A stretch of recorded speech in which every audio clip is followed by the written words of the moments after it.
So I always like to start by telling you a little bit about who I am, so you know that Jamie didn't just pull me off the street and ask me if I'd like to do this presentation.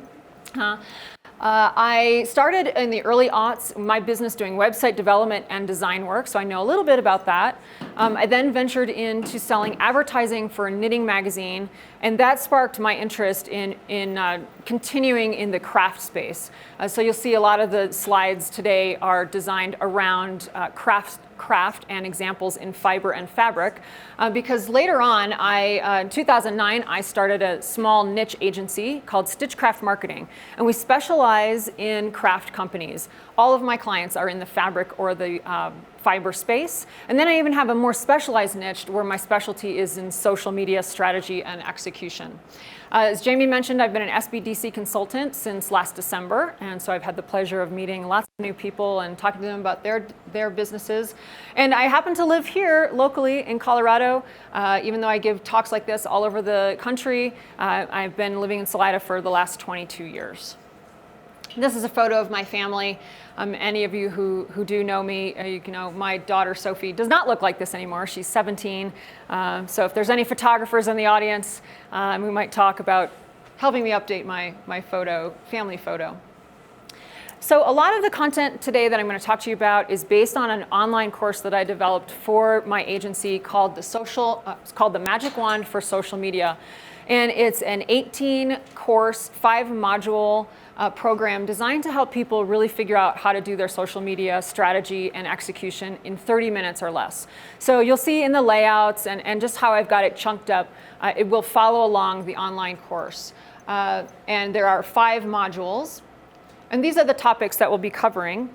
The first few are going to be module 1, 2, 3 is what we're going to cover today, with an emphasis on Facebook in the social media section. At the end of the talk today, if we've got some time, I feel like as a marketing person, I'm somewhat contractually obligated to pitch you something. So I will tell you a little bit about a special offer that I have for you guys to purchase the entire course. So if you do want the information on building your tribe with newsletters or how to put it all into action, or you just want the course, if closely follows what I'm going to present to you today, you can watch it at your leisure. The lessons are 20 to 40 minutes long, and it's all sort of video of me doing the screen sharing like you'll see today. All right.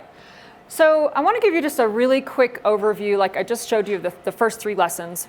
Sometimes when I do this presentation, I feel like people think for the first hour, why is she talking about all this other stuff? I'm here to learn about Facebook. Let's get into the Facebook. And I promise you we will get to Facebook.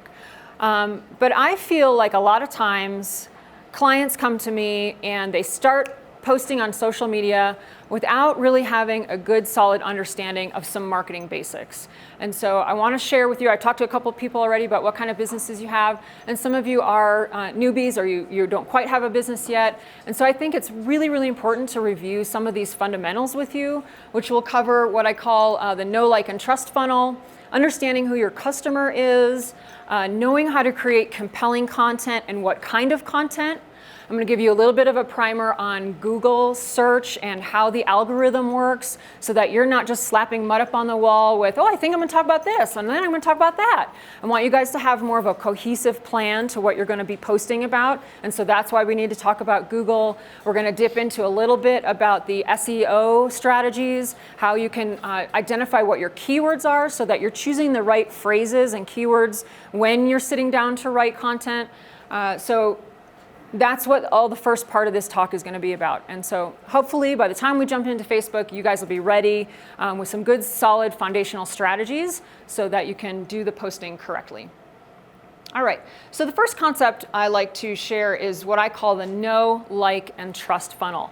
And for me, this concept underpins everything I teach to all my clients in marketing.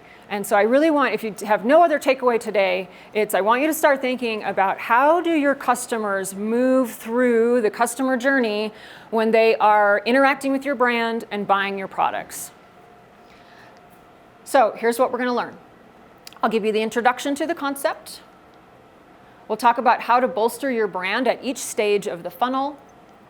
We'll delve deeper into your About Us page on your website, which I think is a really critical component of the know, like, and trust funnel. So as I mentioned, this is sort of a customer journey. If you think about your experience as a consumer, when you don't know anything about a product and you're seeking to purchase, we're all in this part of the funnel, the know part, which is where we're asking questions like, who are you? What do you do? And why should I care? Right? We then move into the like part of the funnel in the middle here, where we're asking questions about, do I like you? Can I relate to you? This is where your consumer is starting to learn a little bit more about your brand, what you offer, how you work. And then lastly, we want people to move into the trust part of our funnel. And they're asking questions like, are you an expert? Can you help me with my problem? And have others had success with your company or your business? So the example I like to give is, I'm going to just call out Brian since I asked him what his business was, and he's a travel agent. And I love to use travel agents. I'm always grateful when there's a travel agent in the audience because it makes my example great. So Brian, tell me about one of the trips that you happen to offer customers. I'll use the example of my most recent client that I booked was a 7-day Caribbean cruise. Okay, a 7-day Caribbean cruise. So if I am thinking, gosh, it's been a long winter, I got to get out of Colorado, I need to go on a Caribbean cruise. I am really starting at this part of the phase. I don't really know anything about who locally might offer the service. I most certainly don't know that Brian exists here in this county and that he's offering these services. So I am definitely in this part of the funnel. I'm asking, who are you, Brian? What do you do? What do I need to learn more about what you're offering? So it's real basic, right? If I like what he's telling me in the know part of the funnel, I'm going to move over to the like part of the funnel, and I'm going to get to know him a little more. First, maybe first I learn that he even exists. Then I probably go home and I jump on the website and I start poking around. I want to see what kind of trips he's offering. I want to go to his About Us page and I want to learn a little bit more about him. Oh, I see that he's from Buffalo, New York, just like I am. I like that. Oh, I see that he offers payment plans for the trip so that I don't have to slap down $5,000 right on day one. I like that too. I might do that with several different companies where I'm starting to do that research. Brian is hoping that I'm going to move into this part of the funnel where he can show me he is the guy to take me to the Caribbean, right? And I might learn that from him, but I might also learn it from social, or I might learn it from reviews. I might learn it from friends and family. I gave the example yesterday of an Alaskan cruise that I took. I called my mom and she said, you know what, I had a really great experience with Holland America. Boom, trust, instantly. So I now trust that brand more than I did when I was over here and didn't know anything about what cruise I was going to take. Does that make sense? So as we're creating content and as you're developing your marketing strategy plans, I want you guys to think about these different silos of content that you might be producing to appeal to people at different phases of the different stages. So in the know part of the funnel, we're going to be looking at print ads or digital ads. Maybe Brian's going to put an ad in the paper because he's trying to appeal to people that have no idea he's even offering this service in the Valley. Earned media is another one. If he gets some exposure in the local newspaper or a magazine, for example, that's going to be a nice introduction to people that don't know him. Social posting, of course, is going to be important at all levels of the know, like, and trust funnel. As I mentioned, referrals from friends and family are a great place to get an introduction. Hey, this company that I just utilized, have you ever heard of them? No, never did. First introduction. And then, as I mentioned, the About Us page is an important part where people get information about that. In the like part of the funnel, of course, social posting. Blogging is an important place to build that brand affinity with your potential customers, to give them pieces of information about you and your brand story that they can like or they find a connection with. This is where you're going to share your brand values, what's important to you. Maybe Brian's trips are specifically oriented towards families. And so if that's important to me, immediately I find a connection with him and his brand values that he's shared with me on his website. And then lastly, the trust. We'll advance into some other tools like a newsletter, for example. If you can get your customers to give you their email address, you've sort of advanced to a new level of what I call permission marketing, where now they've given you permission to market to them. And that's your opportunity to really take that relationship to the next level and build the kind of trust, because now you can send them ongoing marketing materials. Tutorials are another great way to show your thought leadership or your domain authority in a certain area. Testimonials, again, those are always really important. And then review sites. I would argue that a lot of people that are going to slap down $3,000, $5,000, maybe he's a luxury line, $7,000. You're going to do a lot of research on review sites. You're going to go to TripAdvisor. You're going to go to a lot of different places to see what experience other people have had on Brian's trips, right? So you got to make sure that those are polished and looking good. Your comments are another great way to build trust. Lots of clients come to me and say that they were trying to repair brand damage or problems, and sometimes it's because they're not responsive. If you're going to be out there on social media, you need to be watching your notifications. You need to be responding to both positive and negative comments, because that, again, builds trust. If I see there's a comment on Brian's Facebook page where someone asked about, hey, do you offer gluten-free meals at different times along the trip experience, and nobody replies and nobody answers, then as somebody who needs a gluten-free meal on that trip, I have just lost my confidence that he's going to be able to provide for me. He's going to be able to serve me, because he couldn't even answer the question. So you've got to make sure that you're responding to comments. And then, of course, customer service. We know this is tried and true, especially if you're a brick and mortar business. You've got to be on top of your game when it comes to customer service, because that you either gain points or lose points in the trust continuum with your customer service. All right, so I like to pause on the About Us page of your website, because this is my kryptonite. When I'm working with new clients, I almost always go to their About Us page, and I can tell instantly, if they need to fix this or not. This is an example of a client of mine, Cy Belahovic. He is a importer of luxury cashmere yarn from Kyrgyzstan. And I want to just point out a couple things on his About Us page that I think help you with that know, like, and trust funnel. So the first thing is brand story. At the beginning of his About Us page, you can see he tells the story of how did a guy from Ohio end up working with goat herders in Kyrgyzstan. Well, he tells the whole story of how his parents were missionaries and he grew up there and he learned the language and he created relationships and on and on and on. I think that that's a really important component of building that know, like, and trust, because as a consumer, I can build an affinity with that story. If that resonates with me, then I'm more likely to buy from this yarn producer.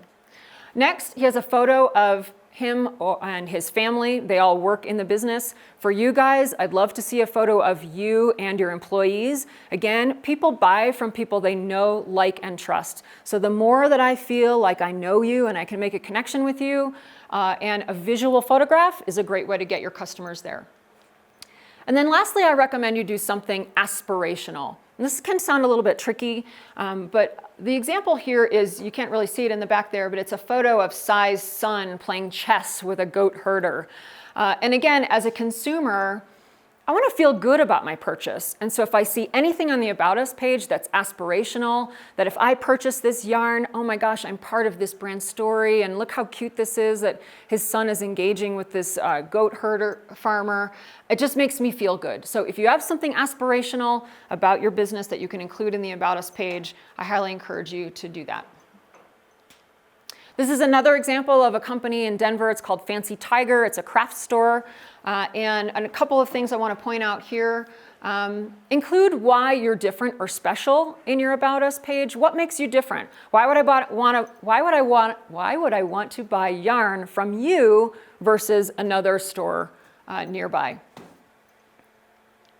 Also, who owns the business? I can't tell you how many times I go to a website where I'm doing a client audit and they don't even have the name of the owner of the business.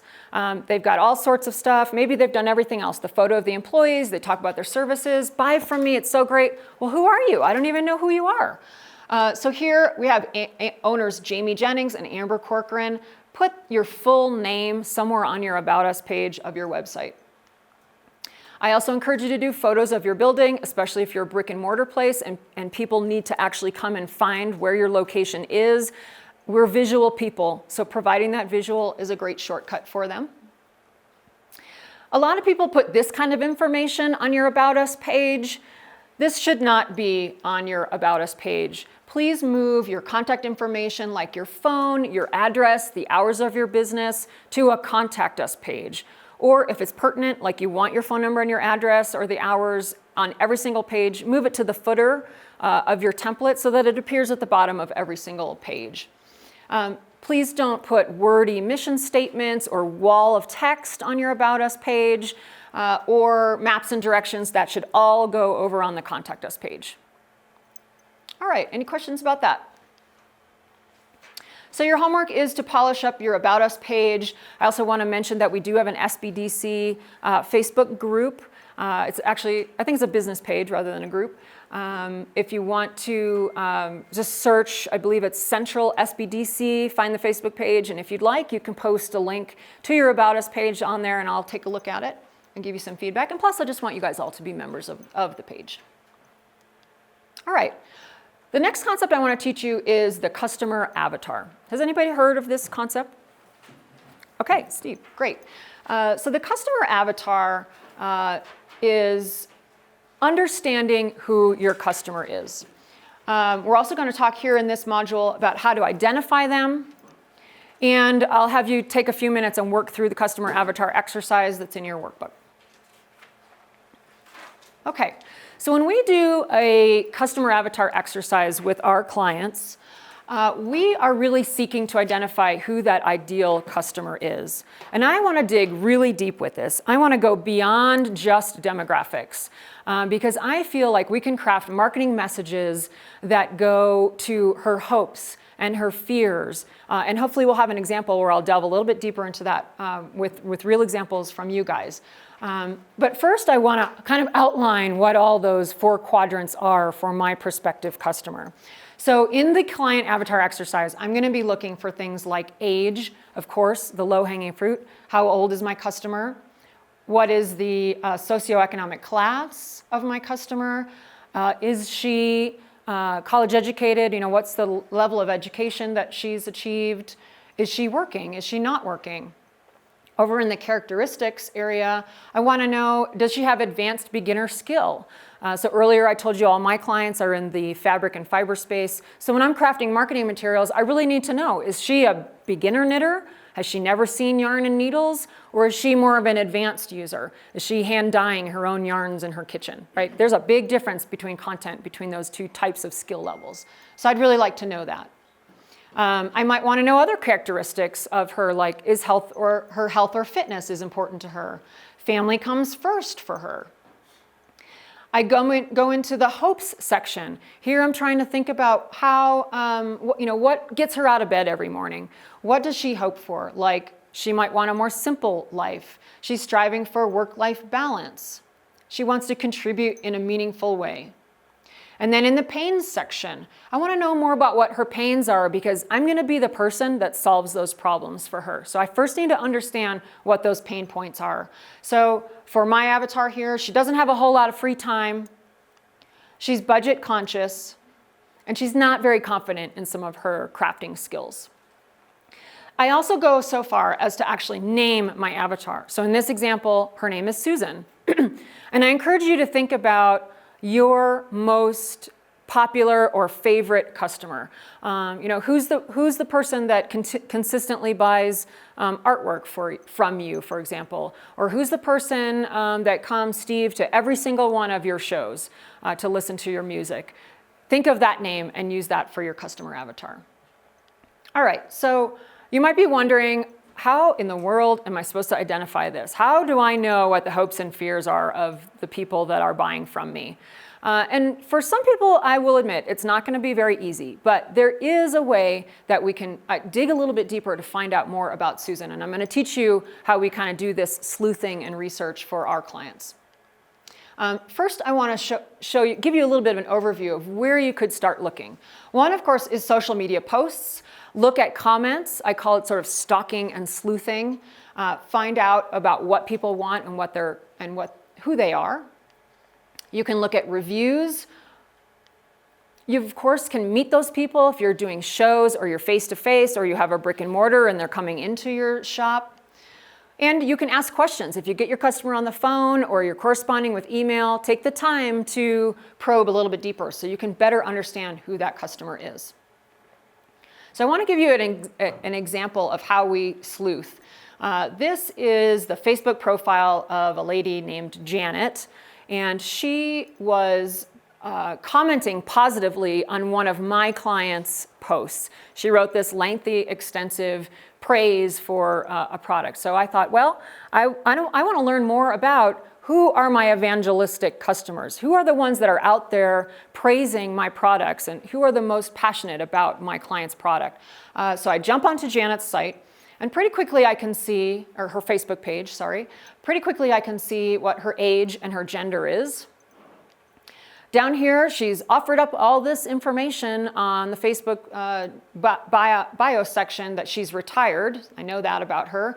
And then in her photos, I can see that she's a yarn spinner and that she has grandkids. Now, if I'm not really sure if those are the grandkids, I can delve a little bit deeper into that post and see if she's written comments. And then I can also see over here, she's making a comment about Joe Biden. So yeah, I can probably make a guess about her politics, but as good business owners, we're just gonna let that go because we're not gonna talk about politics on any of our social channels. All right. So from that information, I can create what's called an avatar of talking to Janet. I know, for example, that if I send out messaging about spindles that she can take traveling, I'm probably going to have some affinity with her. She's going to find that resonates with her and my brand.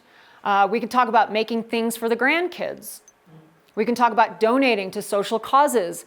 For example, I might put a blog post up that's 10 different charities that you can knit hats for the winter season and donate. That might appeal to her. I can talk about starting a new hobby in retirement. Whoops, sorry. Or I can talk about starting a new hobby in retirement because I know those are all things that are part of that customer avatar. And so I can tell you that after I do this multiple times, you'll start to see aggregate data, right? So for my clients in the craft space, almost all of our clients fit this avatar. They are older women, they're highly educated, they have disposable income, they're 45 to 65. I know exactly where they are in terms of their social media channels. A good part of them, a good section are retired, they do have grandkids. So I can start to create this persona so that all of my marketing is targeted towards this one person. So I often get the question, what if I have multiple avatars? And that's okay. This is a client, Eucaland, that produces a wool wash, like a specialty wash for fibers. And we actually have 3 avatars for that customer. So the first one is for handmade projects. These are going to be people with making a knitted sweater, for example, that are using this wool wash because they want it to be gentle on the fibers. Another avatar we have is this environmental green customer. They're buying the product because what's important to them is that it's dye-free and that it's perfume-free and that it's in eco-friendly packaging. And then our third avatar is what I call Eco Baby Mama. And these are moms who are using this wash because they want their baby's clothing to be, again, irritant-free, and they're trying to do cloth diapers in a more mild or gentle soap. So we do a lot of messaging specifically for that avatar and in the places where that Eco Baby Mama lurks. Okay, does that make sense? Okay. So in your workbook, I believe it is page 9, you'll see there's a little worksheet there that helps you guys walk through what your customer avatar is.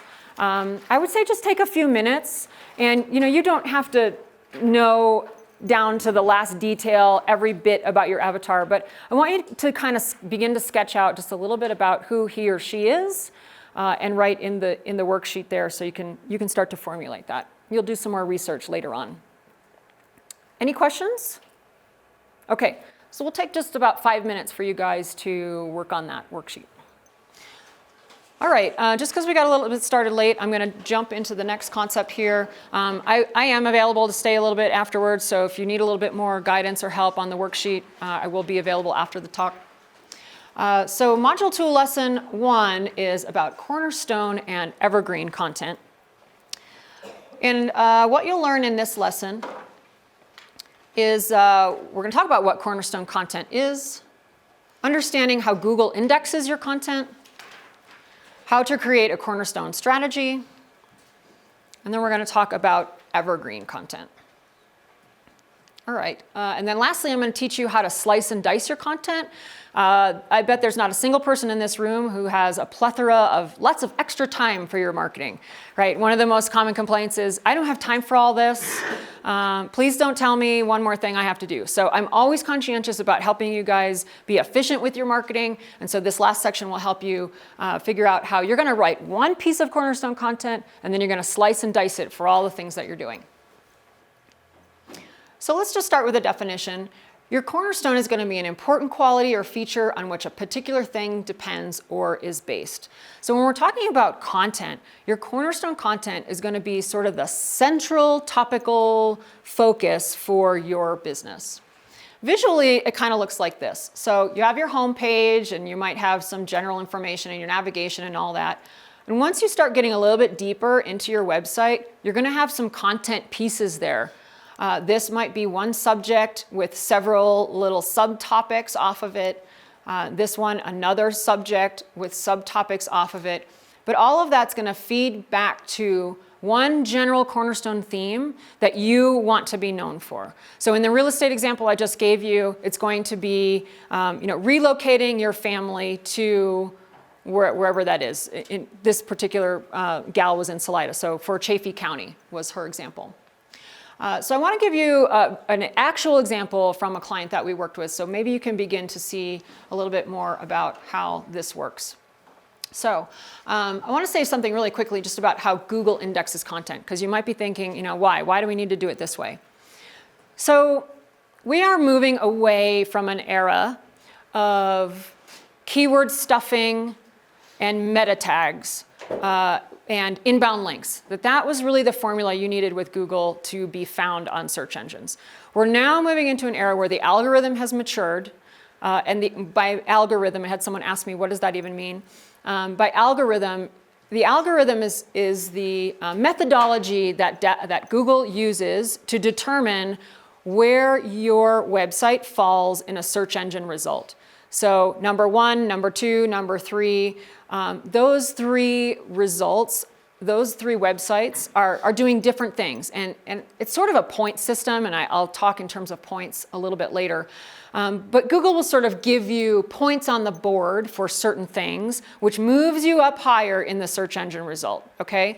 And so having a cornerstone content strategy and creating and publishing high quality, valuable content for your audience is now one of the most important, if not the most important thing in the eyes of Google, right? Google wants to know that if I type in something in the search engine field for search, that they are sending me to the most valuable, most important website that they can identify, right? And of course, this is all behind the scenes. It's bots that are searching your site in order to determine what that algorithm is, right? We don't know everything about the algorithm, but we do know a few things. And one of the things we know is that cornerstone content development is an important strategy. So that's why I want you guys to learn this.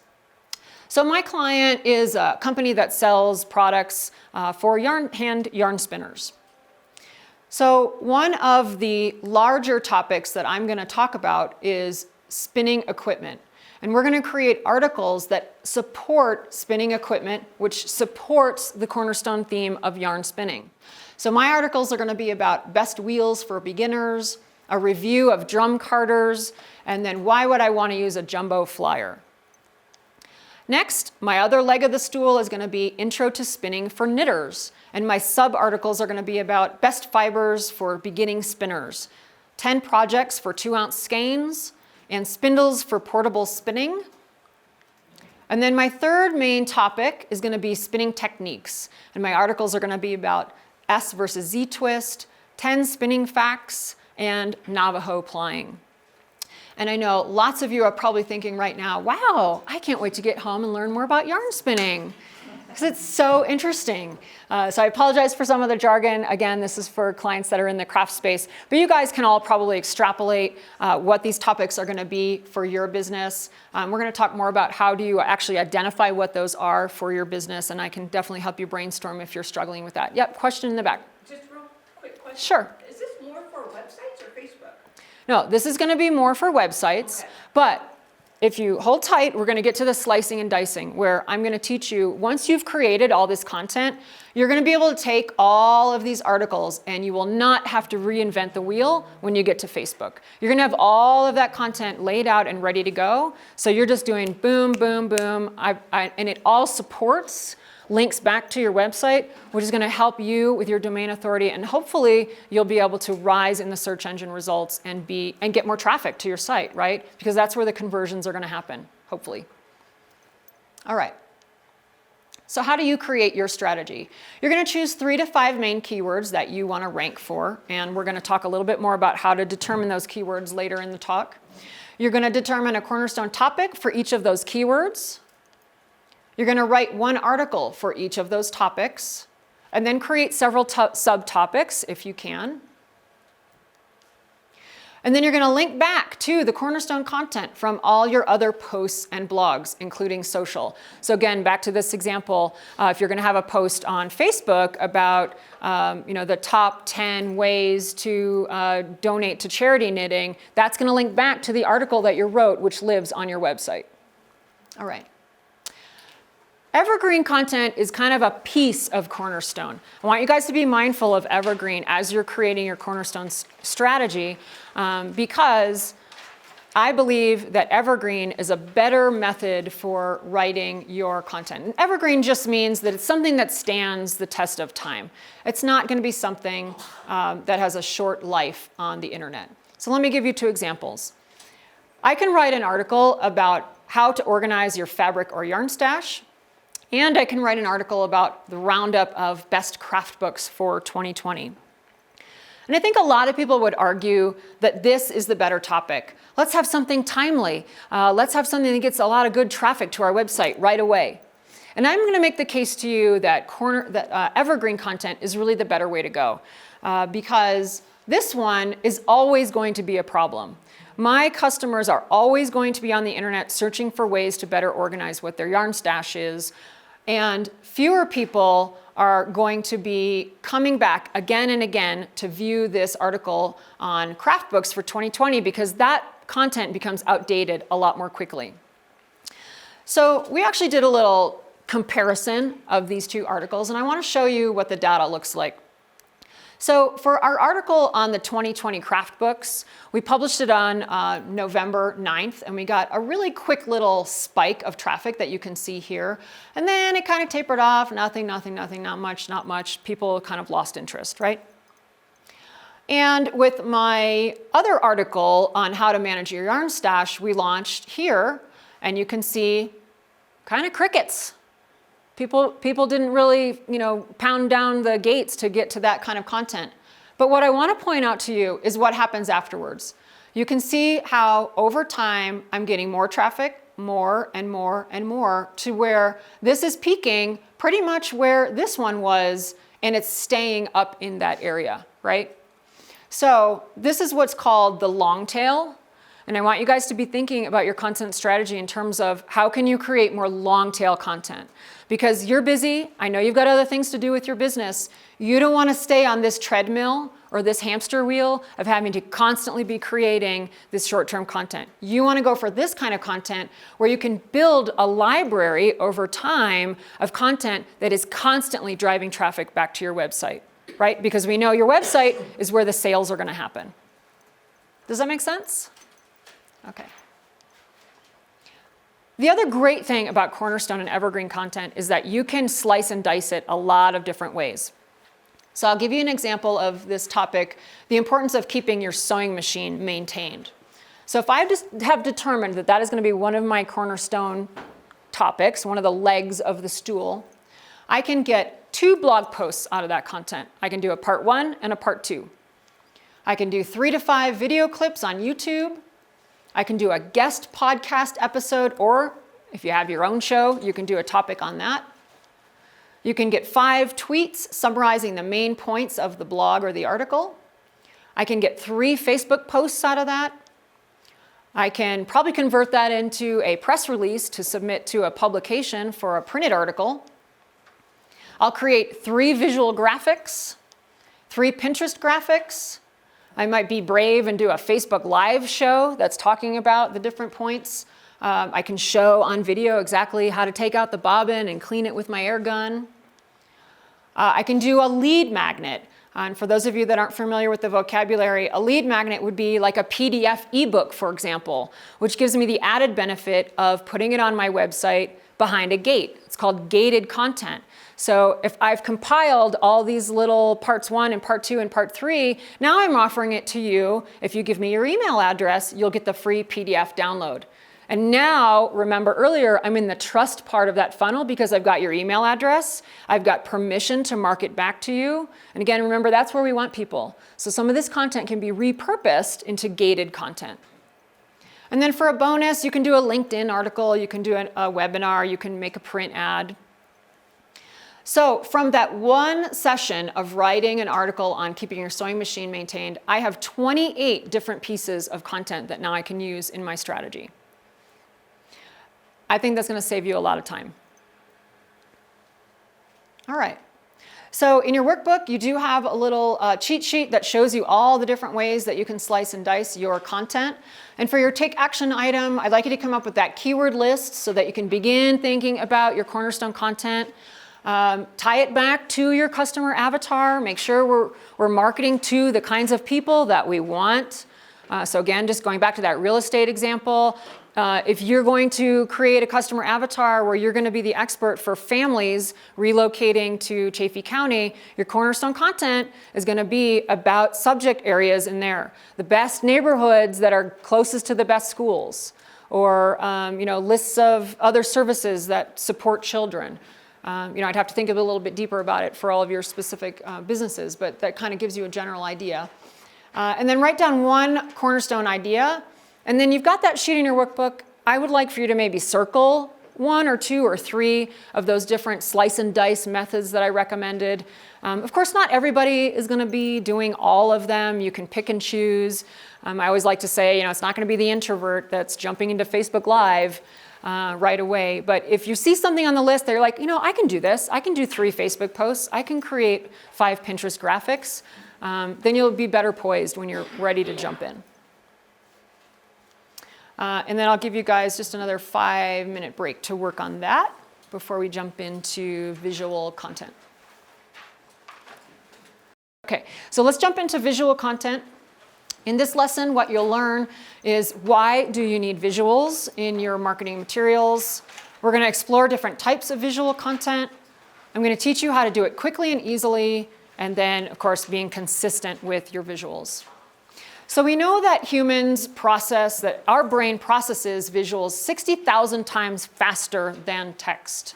40% of people respond better to visual images, and 90% of info transmitted to the brain is visual. So it's critical that you have some element of visual competency in your marketing and social posting program.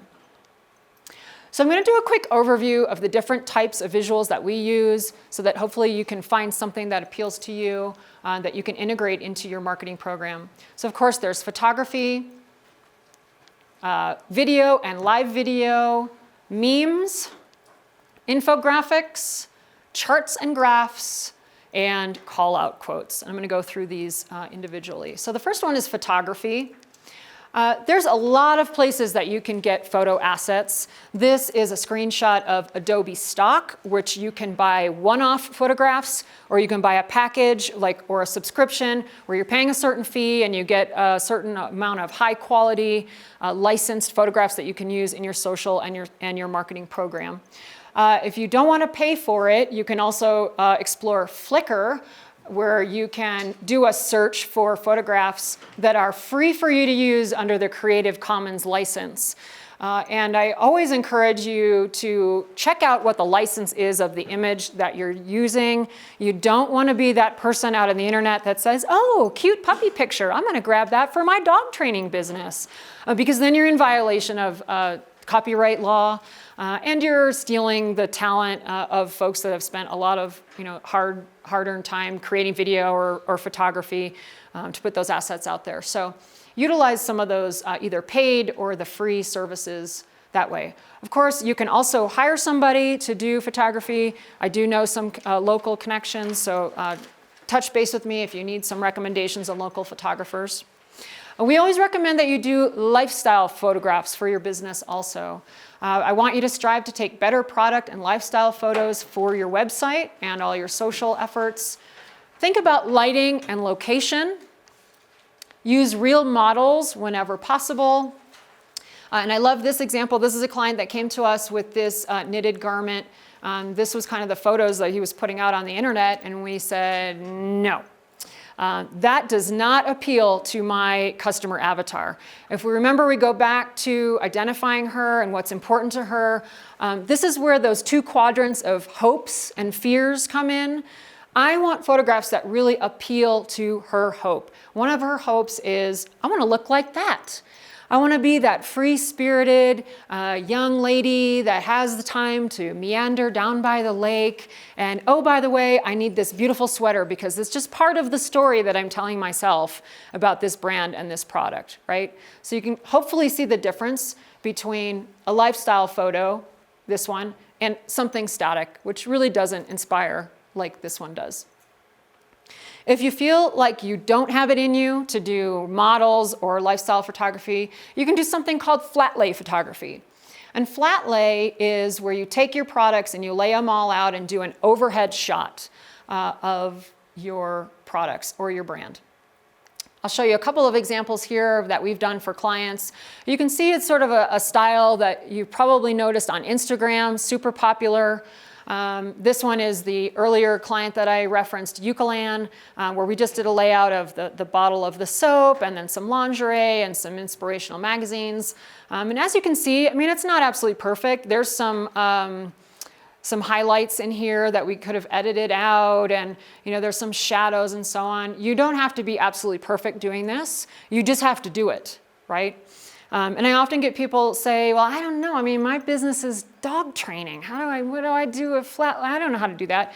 But you can come up with something. You can do a leash and a tag and maybe your workbook for the class or some dog toys. Or there's definitely ways that you can curate a flat lay photo for most every business.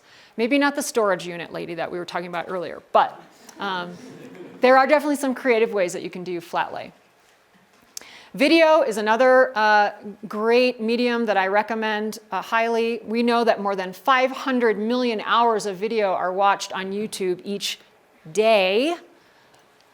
Videos receive nearly 300% more inbound links. And an initial email with a video receives an increased click-through rate of 96%.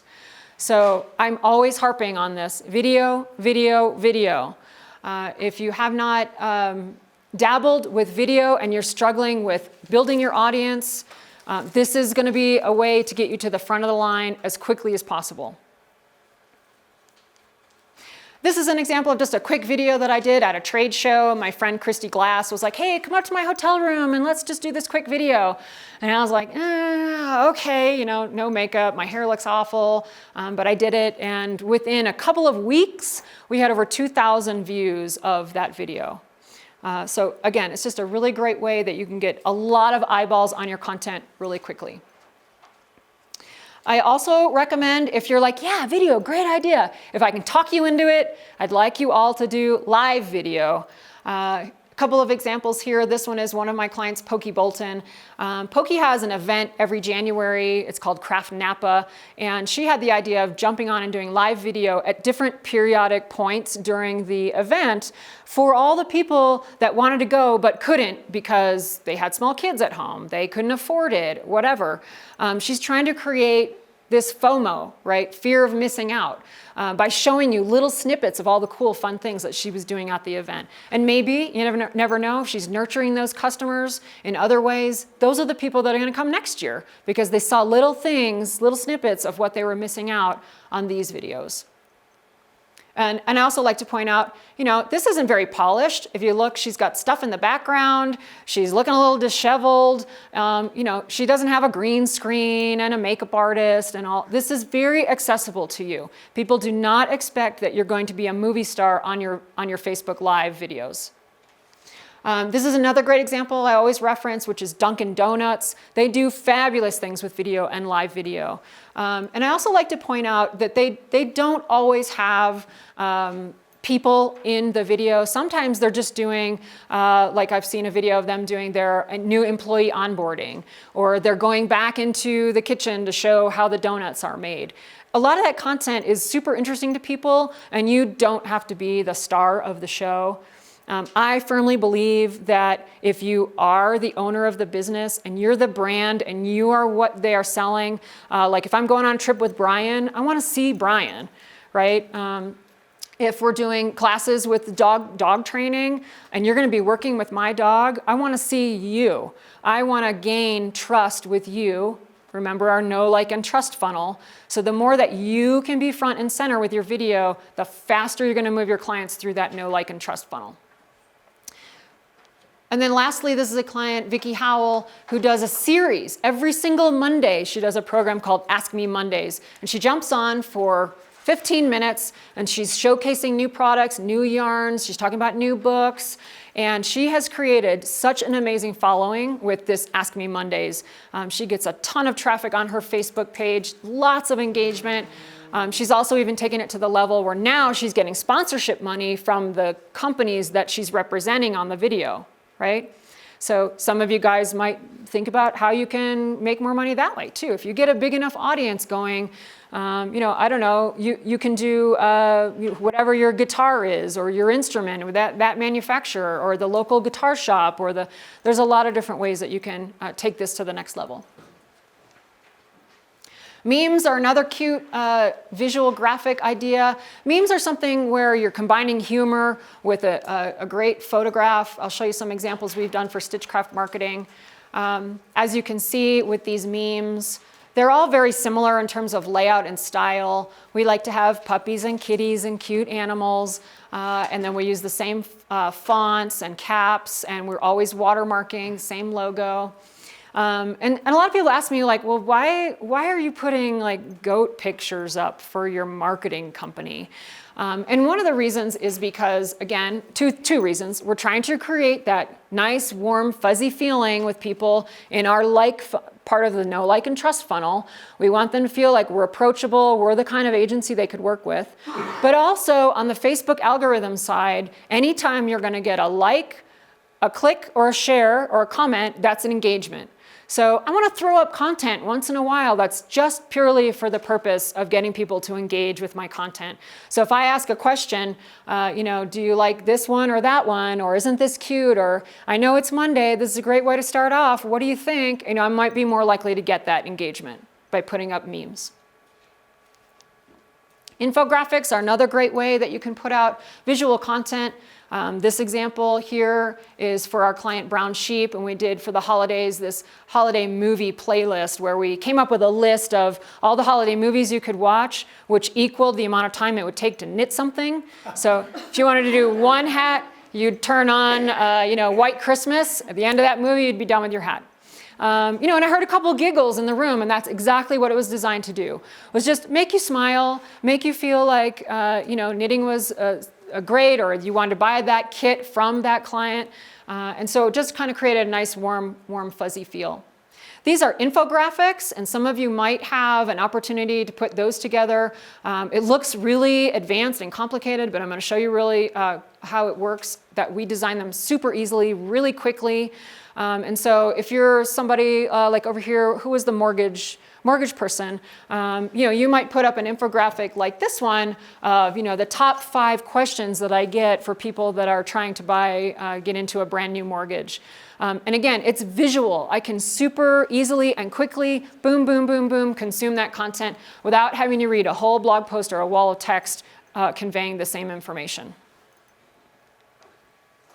Call out quotes, charts, and graphs. These are all just other ideas for you guys. I love these charts and graphs because, again, it's high value. You guys want to be providing high value content for your audience. The more that people feel like they can come to you for something like this, the quick cheat sheet on standard quilt sizes, they're going to come back to you again and again. They're going to be frequenting your social channels or going to your blog or going to your website. And so you want to be that person that's providing good, high quality content. I always recommend that you watermark your images. You can see here in this call out quote, the real small watermark image for AFCI, which is our client there. And I'll show you really quickly how to do it. The reason why I want you to watermark is because if you recall on social, your images are not always going to stay on your platform. You can share images, especially on platforms like Pinterest. Your image will start off on your board and then it will end up in 300 other places. And so by the time it ends up on my sister's board who lives in Texas, and there'd be no way to know that that image was originated by me, that I was the content producer for that image. Watermarking is super easy to do. This is the dashboard for Canva, which I'll show you in a minute is one of the websites that we highly recommend for creating graphics. It's canva.com. It's a free service. You'll get a lower level of free services. You can also pay for a premium to get some more advanced functionality. But at the very basic free level, you'll get this dashboard and you can see, you upload here some of your graphics. You can see there's one for my online course and some of my other graphics for my company and some photographs. I'm creating this piece of content and I just drag and drop my logo to the image. 3 seconds, I've got it watermarked, and then I do the export and I'm done. I'm on to something else.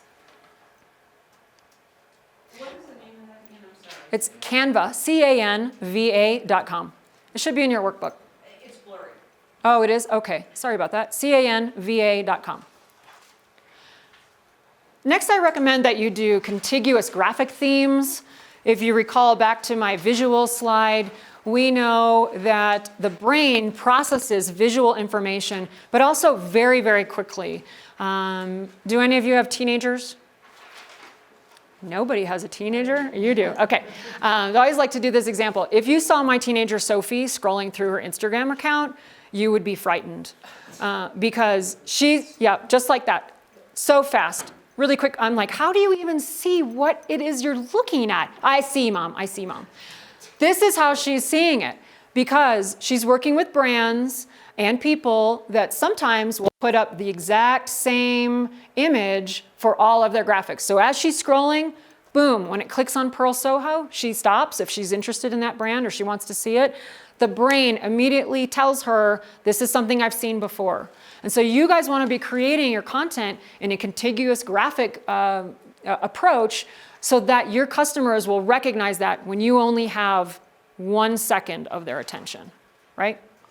And I want to show you just another example of a client that we've done. This was the 12 weeks of holiday theme that we did, like the Fiber Festival, and I'm sorry, the 12 weeks of fiber toys is what it was called.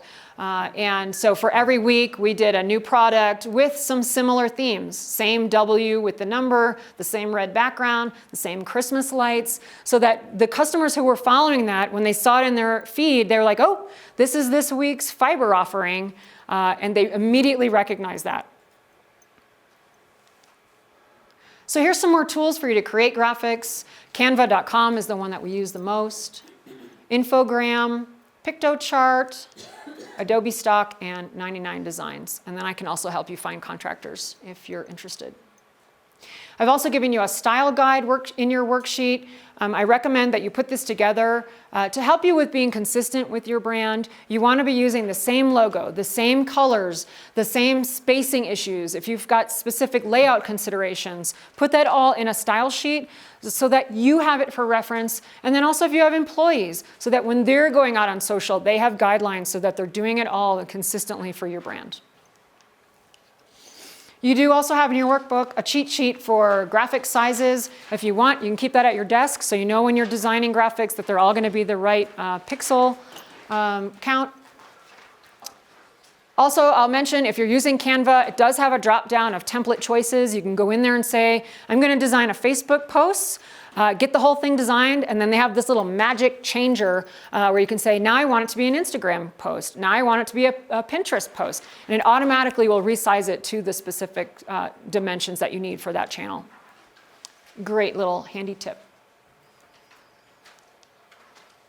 All right, when you get home, you can create a Canva account and start uploading all your brand visuals. On Canva, you can do your logo, you can do all your colors, you can even do your specific fonts. And when you're designing that, it's all available for you right in the dashboard. Okay, I see it's about 10, so I'm going to start blazing through this. I'm probably going to lose a couple people. This is the part of the talk where it's a little bit more advanced. But I think it's really important for you to understand this because again, I want you all to be number one on the search engine results with Google. As I'm going to show you, you'll see in this lesson why that's so important. There we go, SEO. Why would I care about that? I'm going to make a keyword list and optimize your pages. We're also going to write content that improves your search results. And then the future of search, I'm going to touch really quickly on voice. All right, search engine optimization. Why do I care? I'm going to just give you a really quick overview of what search results are. We've got two different types. One is organic, and the other one is going to be paid. So when you type something into the Google search result, you're going to see at the very top a mix of sponsored, which is organic and paid results. That's going to be your thumbnail images there, followed by a section of paid search, and then your organic search down here. This is where we really want to be. We know that, just a couple stats for you, we know that Google is still king with 88% of market share for search. So while there are other search engines that we can think about, I always just focus on I'm a believer of the 80-20 rule, so we're going to focus on Google exclusively. I'm not going to be specifically optimizing content for these other search engines. We also know that Google has 90% of your mobile market share. And so when we look down here, we can see different listings by type. 85% of our search results are going to be coming in organically. That's why I want you guys to be working really, really hard to be organic content producers. Yes, you can pay to play. That will get you to the front of the line. But really, your domain authority and how Google sees you as an expert in your topic area is going to come from your ability to produce organic content that ranks well, that ranks high. You can see over here too, if you are number one in the search engine result, you are going to garner 53% of the search traffic. So 53% of all the people that are searching for that search term are going to end up clicking on the number one result. You can see you get a little bit of traffic from being number 2 through 5, but it does taper off as you go down. By the time you're number 10, you're probably not even clicked on. So I'm going to ask the question, what is top placement worth to you? I think a lot of people completely overlook this. They're like, I got a website, I'm going to throw it up. But one of the biggest things you can do to improve revenue coming into your business is to improve your search engine result. And I'm going to do a little math with you just to demonstrate the point. So to show you this example, I'm going to start with a tool that I use from SEObook.com. It's called the Keyword Tool. You can find it by going to Tools and then Keyword Tools. And the example I'm going to use here today is with the term organic wool yarn. So I go into this keyword tool on SEO Book and I type in my keyword, organic wool yarn, and I apologize this is so small, but you will see that it kicks out a result that tells me there's 122 monthly searches for that keyword organic wool yarn.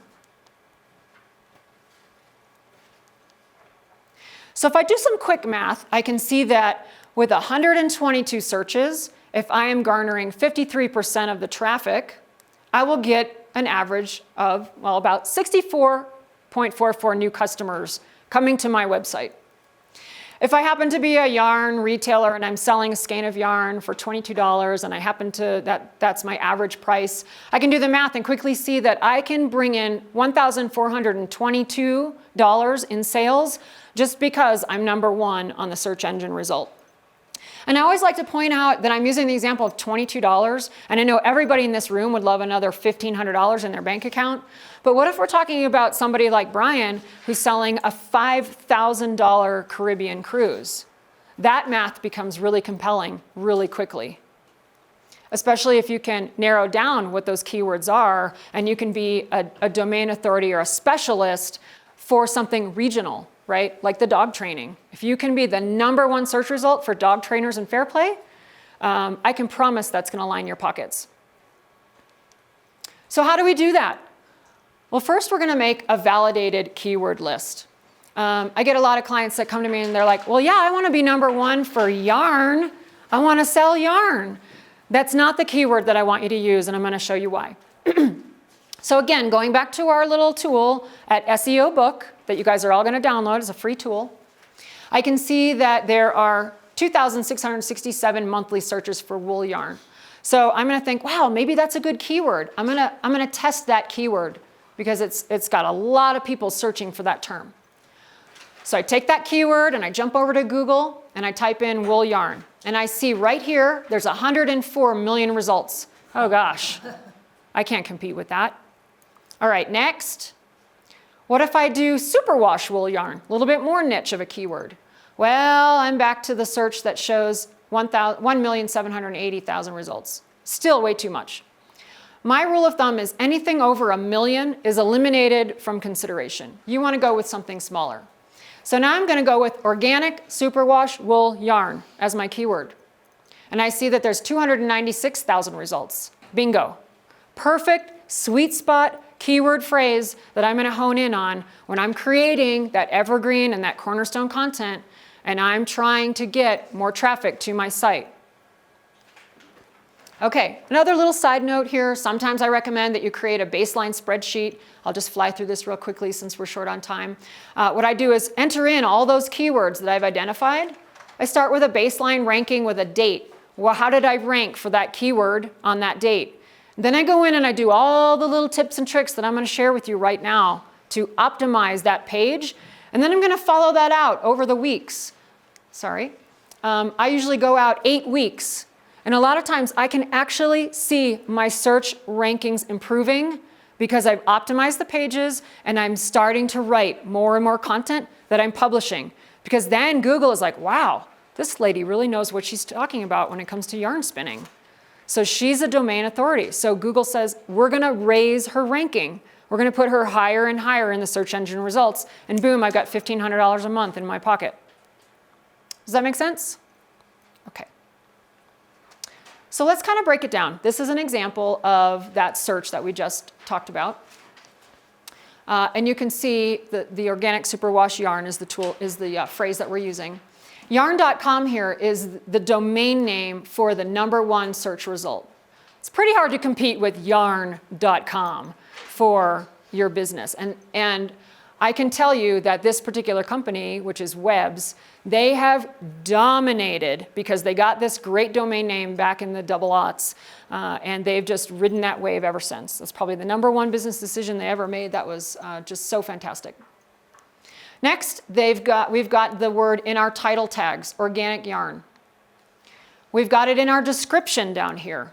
Organic yarns, superwash, wool, and organic cotton. And we've got the keyword that's showing up in the URL.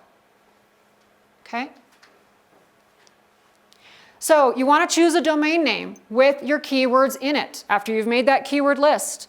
If at all possible, if you don't have a domain name now, make sure that you're paying attention to that. In this example with scrapbooking supplies, I want to point out this is your title tag. So for this phrase, scrapbooking, supplies, that's why it's ranking number 2 here. Also in your description, I've got scrapbooking supplies more than once. You can add in your specific keywords in the HTML meta tags. This is where I sort of lose people. They're like, oh my gosh, I'm coming for Facebook, not for HTML coding. If you're using WordPress, you will have a plugin called Yoast where you can automatically enter in your keywords. It's painless. If you're like, this is all going over my head, consult your webmaster. Or some of the templates out there today will automatically have a keyword form and you just fill it in. But that's what it looks like behind the scenes where it goes. So this is an example of the Cornerstone content, the Evergreen content that I'm writing because I want to be the domain authority and the #1 search ranking for organic superwash wool yarn. This is what it looks like in real life. I'm writing this article. I'm going to have the keywords in the content of my body down here, of the text that I'm writing. I actually make a little cheat sheet of my keywords. So remember, it's organic superwash wool yarn. So as I'm writing, I count how many times did I use the word superwash? 5 times. How many times did I use wool? 4 times. Organic, yarn, and so on. I'm also super conscientious to try to fit in my keywords in the title of the article because I know that Google will give me more points on the board if it's in my title, right? So this is why I wanted to teach you guys about some of this foundational stuff at the beginning because I don't want you spending time writing articles where you don't even have fair play in your keywords. You don't even have Colorado. You're not even mentioning your first name and your last name. I want you guys to be aware of this so that you're utilizing your time so that it benefits your business. I always mention voice search. If you guys do this right and correctly, and you've got all your keywords in your articles, that when people start moving to voice search more frequently, voice search meaning Google Home, Alexa, some of those tools, you're going to be poised to be coming up in those searches. And also, I like to say, I mean, that's coming. That's how people are going to be searching. So do all the hard work now to configure your pages correctly so that you're ready to go for a voice search. All right, so when you get home, open an SEO book account and start researching your 5 to 10 relevant keywords so that you're writing content that is going to benefit your brand. Can you go back to that one? Which one? The SEO, That? SEO book account? Is that what it said? Yeah, to go. Open SEO book account. Yeah. You want the homework one? Okay, thank you. Yeah, sorry about that. That should be in your workbook too, yeah. So you're going to go to that SEObook.com and do the exercise. All right. So we're a little short on time here, so I'm going to just jump right into Facebook. Does anybody have questions about any of that content thus far? So in the Facebook module, you're going to learn how to optimize your profile, how to do some posting basics. I'm going to show you some easy and painless ways to use video. And then we're going to talk quickly about managing notifications. I will mention that I am not going to be covering Facebook advertising, but I will stay after. If you've got specific questions about advertising, I'll do my best to answer that for you. So why Facebook?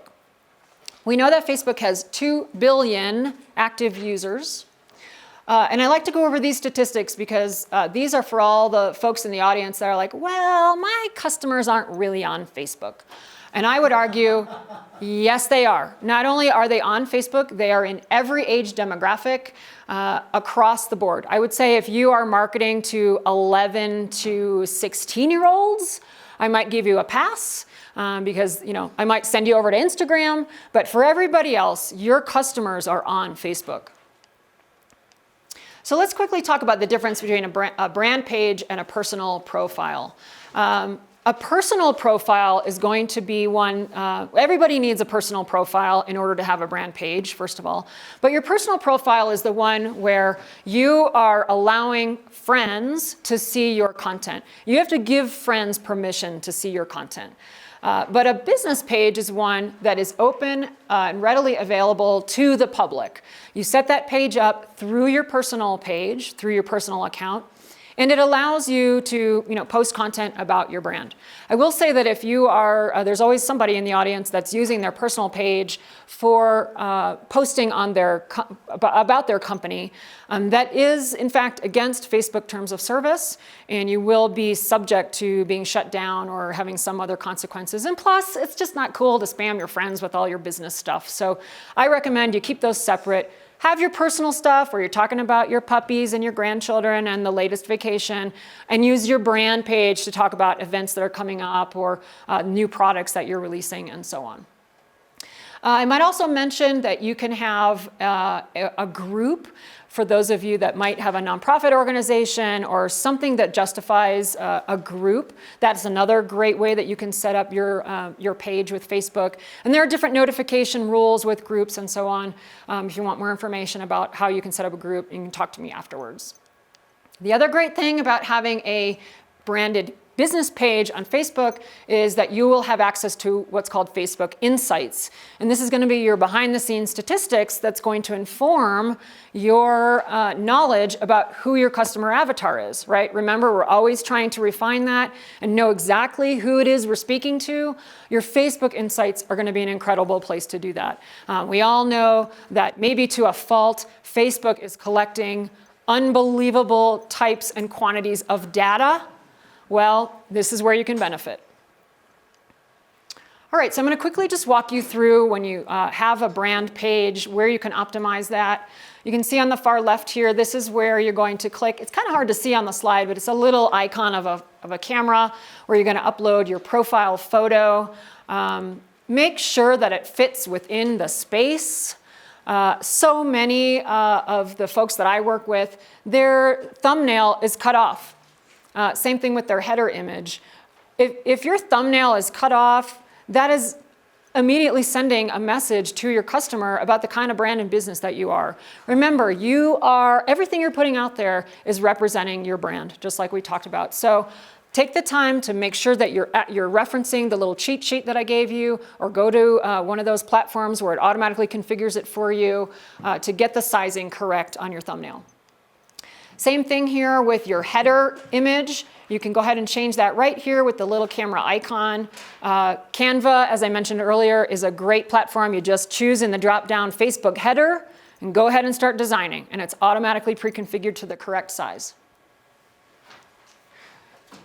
You can also choose your own username in the page info section, which is here. If you don't have a page yet, you'll see it says create at user page or something like that. And you just click on that, and then you can configure that. I always remind you, think about your keywords when you're choosing what your username is, because that's important. Also, you can change the call to action button here, which is right underneath your photo on the main page. You can change that to say whatever it is you want. So if you're trying to drive newsletter signups, for example, yours might say sign up. If you're trying to sell something, buy now or click now or learn more or whatever it is that you want, you can easily change that out right there. Whoops, going too fast. Also, remember your About Us section. Go through all these on your business page. Pay special attention to your About Us page because, again, some people might be going to your Facebook page before they're going to your website. So put that same information that we talked about in the beginning on your About Us page so that people can quickly and easily move through the know, like, and trust funnel, meet them where they are by putting it on your Facebook About Us page. So just some basics on posting. This is an example of a client we did a post for. Make sure that you have high quality, clean, crisp, clear images on your posts. This one's showing a video. I'm going to talk about video in just a minute, but we always recommend that you're uploading native video to Facebook, which means your video is not on YouTube as a link. It's uploaded directly to Facebook through the video interface button, which I'll show you in a minute. And then this one, I just want to point out, this is another client post up here where we've tagged another company that's featured in the post, and I'll show you how to do that too. When we're putting together a post, We want to do a short and sweet description here. I think a lot of people make a mistake of putting a wall of text there. They feel like, oh gosh, I've only got 3 seconds to appeal to my customer, so I'm going to put everything on the comment section. We actually know that the most optimized posts, the ones that the algorithm favors more highly, is going to be 40 characters or below. This one is 89 characters, so it's fine. Again, just don't do the whole wall of text. You can link over like we did here, back over to the website. Another tip we always provide is to just ask a question.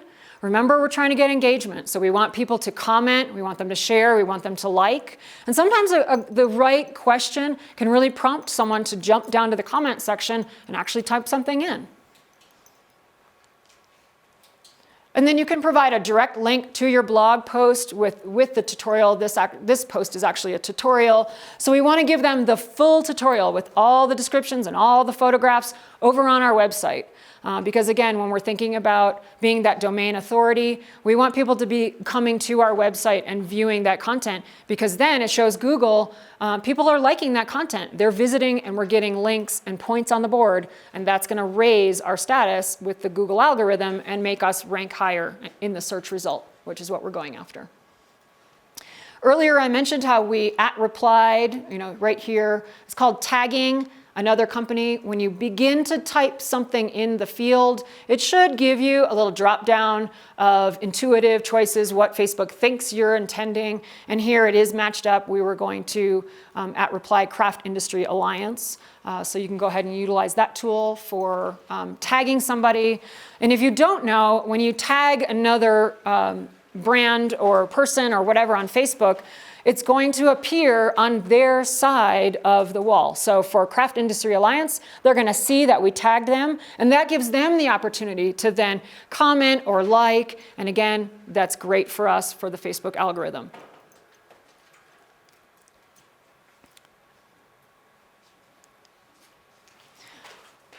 Events, talked about adding events earlier. If you're the kind of person like you're doing the musician or you've got events, make sure that you're going and listing those in the events section of Facebook. You're going to get a lot of traction in 2 ways. One, it's going to not only appear on the wall of your fans, but it stays in perpetuity on your Facebook page in the events section. And it will remind people that the event is coming up.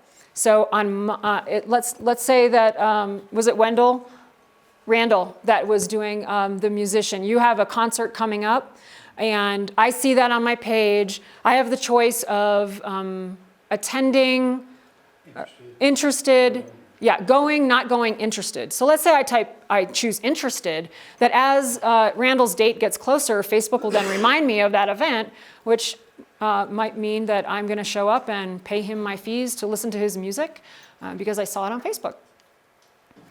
Super easy and quick to add events. You basically get a form here where you can change the photo or add a video. That might be great to just a short little snippet of the music that he's going to be playing. You just complete the form all the way through to the second page. Whoops, went too fast there. Your event name, your location, your description, your details, your time, and so on. For your description, what is the most important thing we're going to remember? Our keywords, exactly. You can put in other fields here, your ticket price and so on. If you're not really sure what to do or to change it, I always recommend just stick with what the Facebook default is, and then you won't get in trouble there. And then publish it when you're done. Video one-on-one, I know I harped on this earlier, that video is a fantastic way for you to get more traction.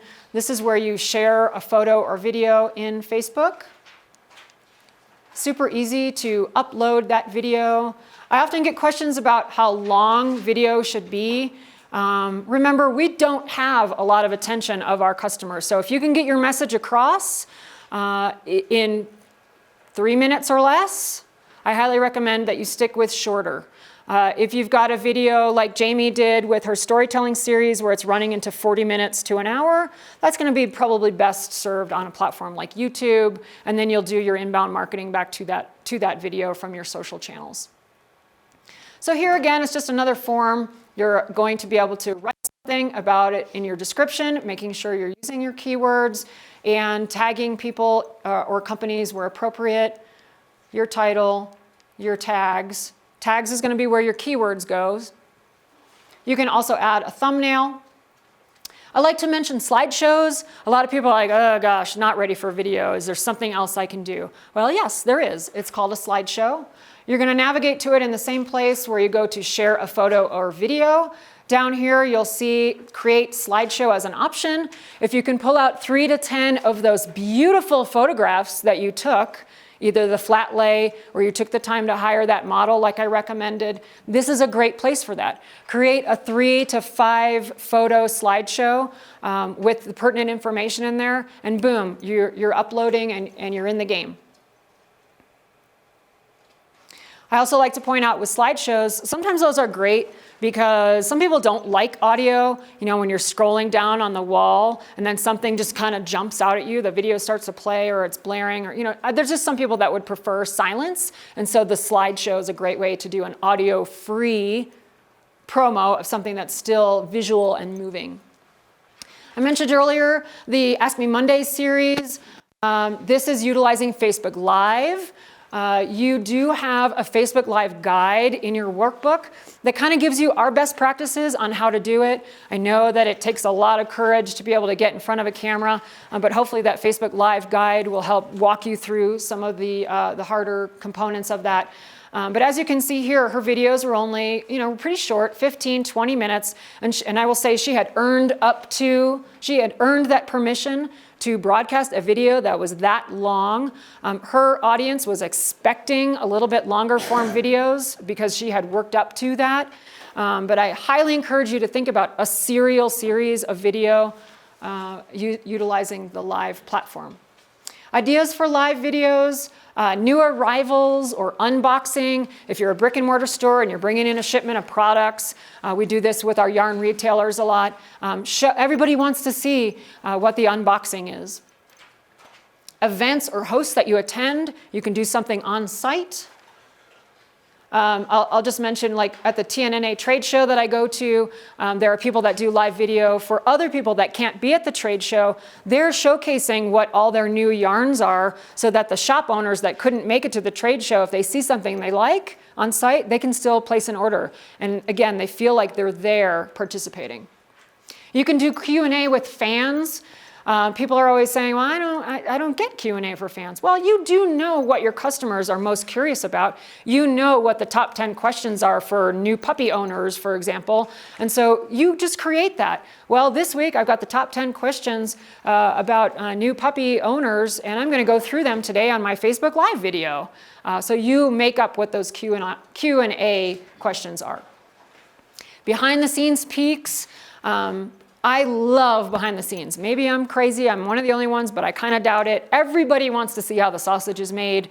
And for you and your business, you might think, well, nobody wants to see me mix up palette colors for my oil painting, but I promise you, they really do. If they're interested in art and you're nurturing that customer to the point where they are at the point of buying from you, they're gonna wanna see how it's made. So think about how can you do behind the scenes videos with your business. Tutorials on techniques is another great way. When you're showing, you're being generous.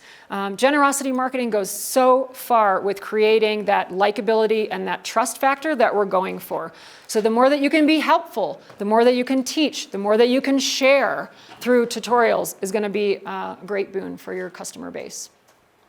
All right, quickly, we're going to talk about notifications. You do have 2 places in your Facebook page where I want you to be paying attention. One is your inbox. If you throw up a page for your business, make sure you're going in there periodically, probably every couple days, and checking on the notifications. If someone's sending you an email that says, Brian, I'm ready to go to the Caribbean, how much is that cruise? And that customer just hears crickets, no reply, no response, I'm a lot less likely to want to go on that cruise. So make sure you're answering questions and emails in your inbox. You'll also get notifications. That's going to be the little red bell at the top of the page that shows you that somebody shared or interacted.